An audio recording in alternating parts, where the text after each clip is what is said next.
Alô pessoal, sejam bem-vindos a mais um vídeo do Cenas de História. Peço desculpa, ainda não consegui ter uma iluminação como deve de ser. Encomendei um light ring do eBay, mas ele ainda não chegou. Está preso na China há mais de 2 meses, porcaria do Covid, mas há de chegar entretanto. Hoje vamos falar da implantação da República, ou seja, por que raio é que saímos nós de uma monarquia para uma República? Porquê? Porquê?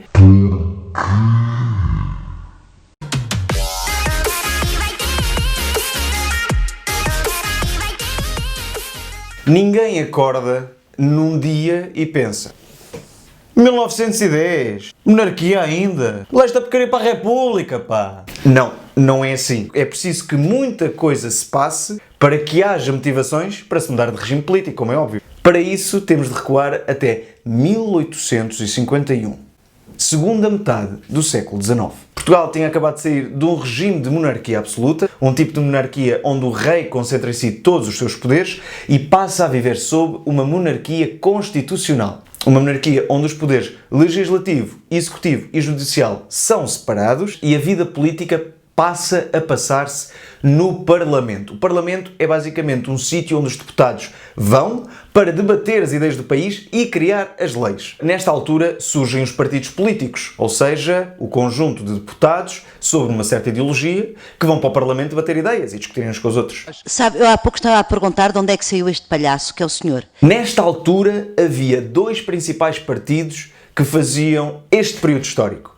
O Partido Progressista e o Partido Regenerador. Estes 2 partidos andavam sempre à bulha entre si, a chamar nomes. Eu nunca tinha visto um palhaço permanente numa comissão parlamentar. A acusar da situação em que deixaram o país. Mas porquê é que isto não é estranho? Sr. Deputado, os senhores deixaram Portugal de tanga.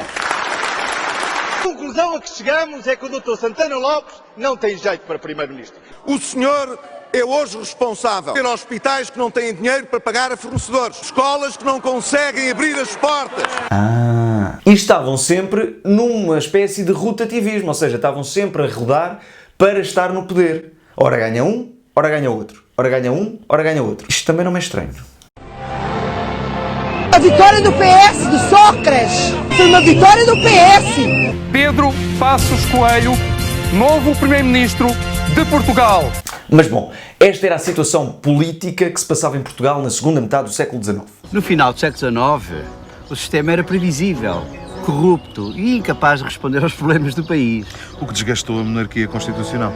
Agora, em termos sociais, como é que viviam os portugueses? A sociedade portuguesa do século XIX consegue ser caracterizada da seguinte maneira. Havia pessoas que viviam muito bem, portanto, burgueses, alguns nobres ainda com alguns títulos nobiliquários, o clero, pronto, lá se ia safando pelos pingos da chuva, e depois tínhamos outra parte, a parte do povo. Portugal era um país muito rural e as pessoas viviam em péssimas condições de vida no campo. Praticava-se muito agricultura de subsistência, ou seja, os pequenos camponeses tentavam consumir, tentavam produzir para si próprios e para as suas famílias. Como é óbvio, isto traz grandes desigualdades sociais, ou seja, os ricos cada vez mais ricos e os pobres cada vez mais pobres. No entanto, lá fora já tinha acontecido a Revolução Industrial, uma revolução que permitiu um novo estilo de vida, porque surgiram os comboios, as estradas, as telecomunicações e as fábricas, onde as coisas eram produzidas em menos tempo e em maior quantidade. Lá fora, na Europa, na boa, joinha, nós cá em Portugal estávamos meio pobres, estávamos falidos, com uma grande desigualdade social, alguma corrupção política, mas chega um gajo que diz assim, então lá na Europa há fábricas, há comboios, há pontes, essa porcaria toda aí aqui não há. Não.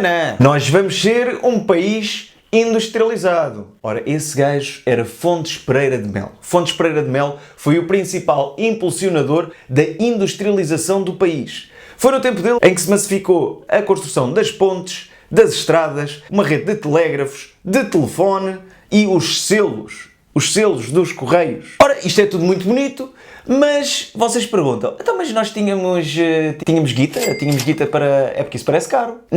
Não tínhamos. Nós basicamente não tínhamos dinheiro, então pedíamos emprestado aos países ricos lá de fora. Porque depois a gente dizia que lhes pagava. Gostaria de anunciar aos portugueses no que respeita ao programa de assistência financeira ao nosso país. Há coisas que não mudam. Uma coisa muito importante que marcou esta época, claro que foi a industrialização e essa tal revolução industrial. E, como é óbvio, para produzir produtos, são precisas matérias-primas. Matérias-primas das quais não havia abundância na Europa. Então é aí que nasce um período de imperialismo e colonialismo exacerbado. Ou seja, os países ricos que queriam produzir coisas, mas sem os meios necessários, tinham de os ir buscar a algum lado. Então é aí que todos os olhos da Europa se fixam num continente. Estão a ver quando estão a jantar com amigos e há sempre uma pessoa que fica a olhar para ver quem é que fica cheio de pressa, que é para poder deitar um bocadinho a mão àquilo? Essa pessoa normalmente sou eu. Os olhos até fazem assim. É deste modo que os olhos se viram para a África. A África era um continente muito rico, cheio de matérias-primas, ideais para a produção industrial da Europa. E é neste sentido que em 1884 e em 1885 dá-se a Conferência de Berlim. É uma reunião de países industrializados que chegam à mesa e partem a África para ver com qual parte é que fica com quem. Basicamente como se estivessem a partir um bolo e dizer, esta fatia é minha. Não, esta é que é. E Portugal também esteve presente na Conferência de Berlim. E uma das ideias que Portugal tinha na altura era ligar Angola a Moçambique, ficando com uma grande fatia do território africano. Apresenta na Conferência de Berlim um mapa, o chamado Mapa Cor-de-Rosa. O Mapa Cor-de-Rosa era nada mais nada menos do que um mapa da África, não é? Pintado com as zonas a cor-de-rosa daquilo que seria o seu projeto africano para Portugal. Bom, nesta reunião todos os países ficaram na boa, disseram, ok, pronto, fica lá com isso, vai que é teu, vai que é teu. Mas houve uma única voz a opor-se aos planos de Portugal. A nossa mais antiga aliada, Inglaterra. Hello, Portugal, como estás? Tudo bem? Olha quem é ela, se não é a minha antiga aliada Inglaterra. Tudo bem contigo? Ah, sim, está tudo bem comigo. Olha, nós adorar teu mapinha pintado de cor-de-rosa e tudo mais, mas vais ter de desistir desse plano. Vou ter de desistir do plano? Então, mas porquê? Nós queremos construir uma linha de caminho de ferro desde o sul de África ao norte e tu estar lá no meio com essas coisas de plano de mapa cor-de-rosa. Mas Inglaterra, mas fomos nós que descobrimos, toda a gente aceitou. Yeah, I know, but eu não sou os outros países e tu estás no meu caminho. Portanto, se não saíres, vou ter de te invadir. Ok?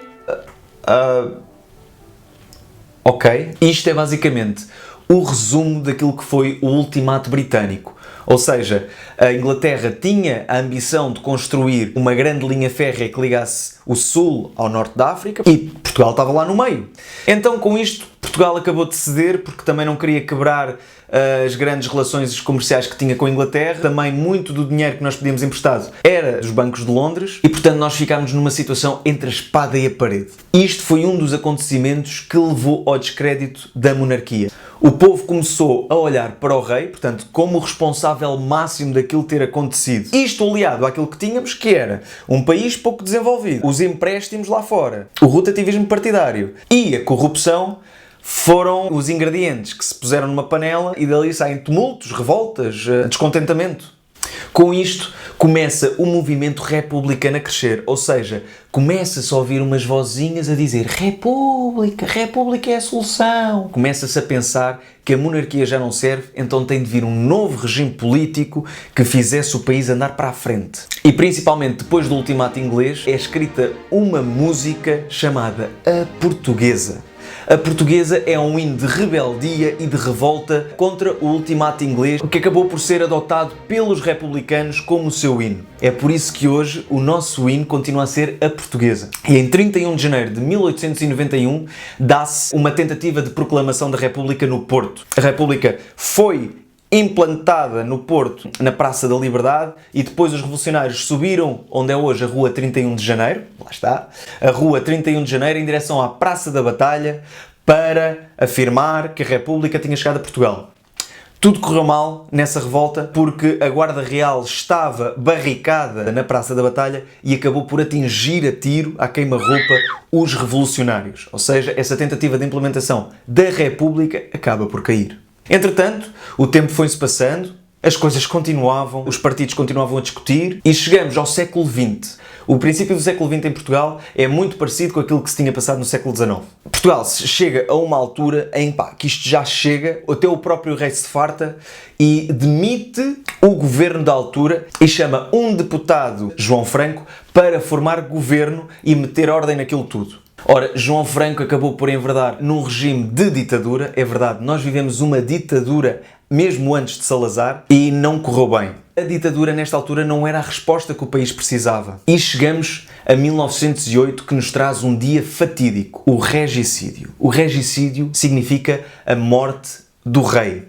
Depois do Buíça começar a fazer fogo, saiu de debaixo da arcada do ministério um outro homem que desfechou uns poucos de tiros à queima-roupa sobre o meu pai. A confusão era enorme.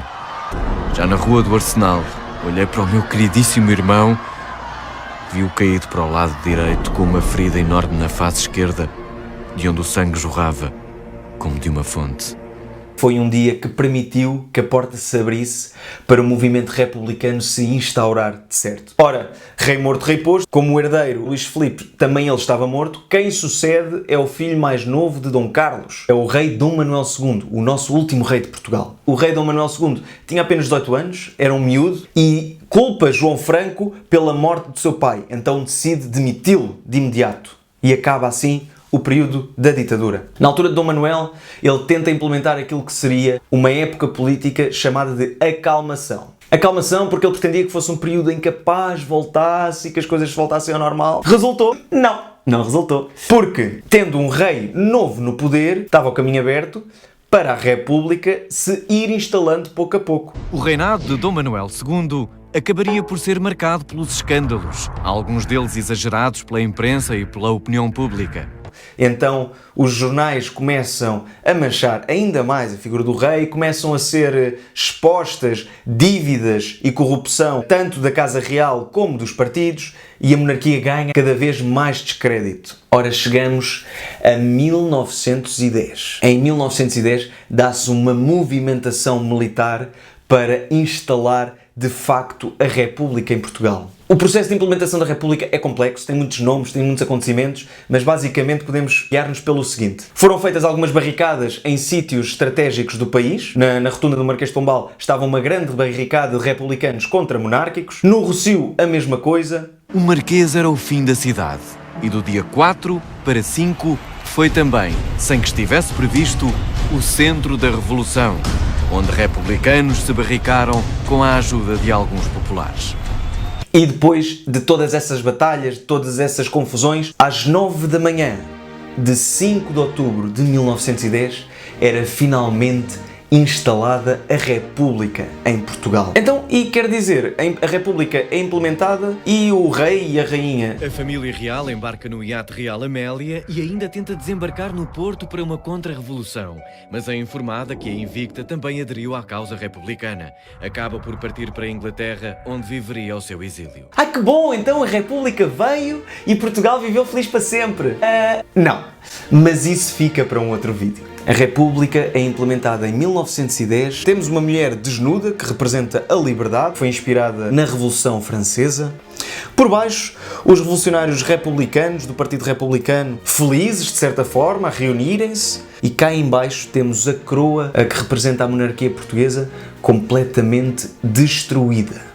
E pronto, pessoal, este foi o segundo vídeo do Cenas de História. Deixem like aqui em baixo, partilhem com os vossos amigos, colegas, professores, aquilo que queiram. Aproveitem para comentar também outros temas que gostassem que eu falasse. Eu ficaria agradecido e feliz por estarem a acompanhar o canal. E é isso, voltamos a ver numa próxima. Até lá, tchau!